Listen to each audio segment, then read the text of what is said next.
Hi, everyone. The truism I've been thinking a lot about lately is that we have to care enough about one another to argue with one another. This is certainly true in our broader society, where it can be tempting, especially if you're dealing with a person or party with a particularly entrenched idea that doesn't mirror your own. To kind of throw up your hands and say, well, it's no longer worth it to try to get through to this person, or it's no longer worth it to try to connect. But this is extremely dangerous because that's when folks tend to create or turn to echo chambers where they're only going to hear opinions and ideas that align with their own. And over the course of history and even just recently, we've seen where this can lead.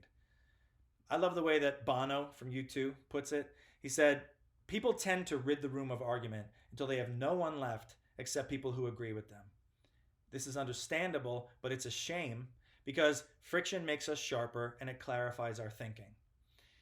And when you think of that in terms of the workplace, I think it might be easier to convince ourselves why bridging that gap is worthwhile. I think in that context, no matter our role, we might be more likely to see why being in an echo chamber or not availing ourselves of whatever might be out there to help us clarify our thinking might end up harming us professionally. That's not to say that it's easy. The easy approach is to not engage. That's why so many people take that road. It is a lot harder to engage, especially if you know that it might lead to argument. But we have to care enough about one another to argue with one another. Said differently, to quote an old sailing adage, a silent ship is a sinking ship.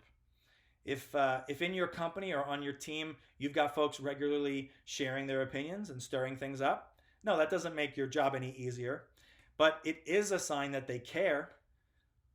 And because they're expecting to stick around, they're trying to change something that they disagree with, or at least come to an informed understanding.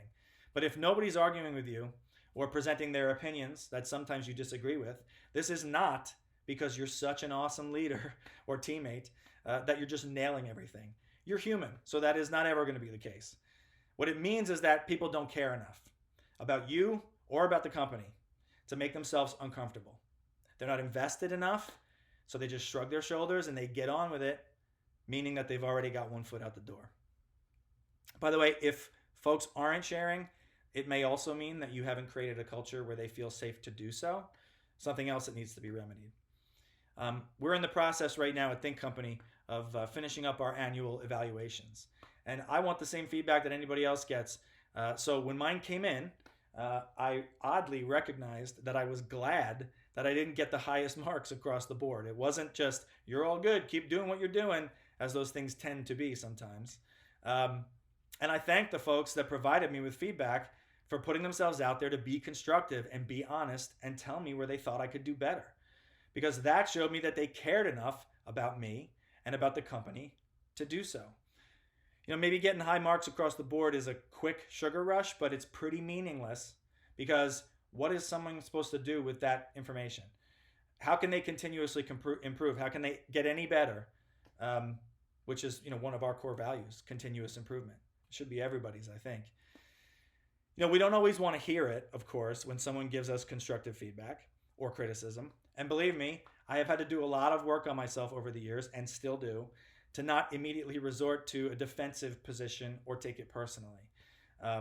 Or do what so many of us do regularly, which is create narratives around why a person might say a certain thing.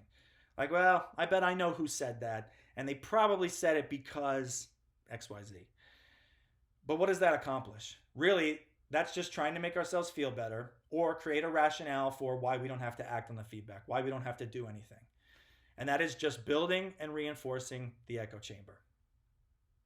What we should be doing, and what I try to do, is recognize that someone is trying to help me be better.